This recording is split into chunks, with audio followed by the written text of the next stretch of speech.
గుడి గత 4-5 సంవత్సరాలుగా కడతా వచ్చి గడిచిన 4 నెలల్లోనే గుడి ప్రతిష్ఠ కూడా చేస్తాం జరిగింది. ఇక్కడ లోకల్గా అధికారులు కానివ్వండి, పోలీస్ సోదరులు కానివ్వండి, ఇంతమంది వస్తారని ఎవరికి తెలియలేదు. రెండోసారి వచ్చిన భక్తులు కూడా చెప్తున్నారు, గతంలో మేము వచ్చినప్పుడు ఉల్లాసంగా వచ్చి ఎంతసేపు కావాలంటే అంతసేపు దేవుడిని దర్శించుకుని మేము వెళ్ళేదానికి అవకాశం ఉంది. కానీ ఈసారి ఎప్పుడు లేని విధంగా ఎక్కువ మంది భక్తులు వచ్చారు. అక్కడ పైకి వెళ్ళేటప్పుడు 2 తలుపులు ఉంటాయి, 2 మార్గాలు ఉంటాయి, ఒకటి ఎంట్రీకి ఒకటి ఎగ్జిట్కి. గుడి అనేది పొద్దున 6 నుంచి మధ్యాహ్నం 12 వరకు దర్శనం ఏర్పాటు చేశారు. దాని తర్వాత 3-4 గంటల విరామం తర్వాత మళ్ళీ సాయంత్రం పూట దర్శనాలు ఏర్పాటు చేస్తారు.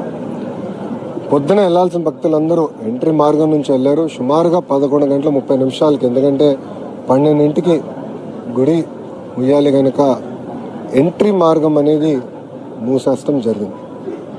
సో లోపలున్న భక్తులందరూ దర్శించుకొని బయటికి వస్తున్నారు.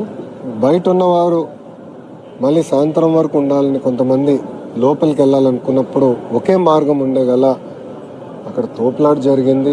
దాంట్లో ముందల పైన ఉన్నవారు అంటే పై మెట్లో ఉన్నవారు ఒక్కొక్కరు పడతా వచ్చి కింద వరకు అందరు పడ్డారు.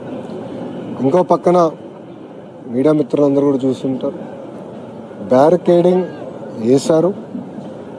కానీ ఆ బ్యారికేడింగ్ ఏంటంటే ఫౌండేషన్ 2.5 ఇంచెసే చేశారు. జనరల్గా ఎక్కువ మంది భక్తులు వచ్చిన ప్రాంతంలో మినిమం 6 ఇంచులు లోపలికి వేస్తారు. అది అక్కడ చేయలేకపోయారు. అంతేకాకుండా ఒక సైడ్ మేము అందరం చూసాం, ఒక సైడ్లో అయితే అక్కడ బ్యారికేడింగ్ తర్వాత డైరెక్ట్గా సిమెంటే ఉంది, ఒక బియ్యం కూడా ఉంది, డైరెక్ట్గా సిమెంటే ఉంది. సో అటుపక్క పడిన వాళ్ళు చాలా ఇబ్బంది పడ్డారు, కొంతమంది చనిపోతాం కూడా జరిగింది. ఇది మాకు పొద్దున ఒక అలర్ట్ గ్రూప్ ఉంది మంత్రులకి. మాకు అది దాంట్లో వచ్చిన వెంటనే నేను ఇమ్మీడియట్గా శాసనసభ్యురాలు శిరీషక్కకి నేను ఫోన్ చేశాను.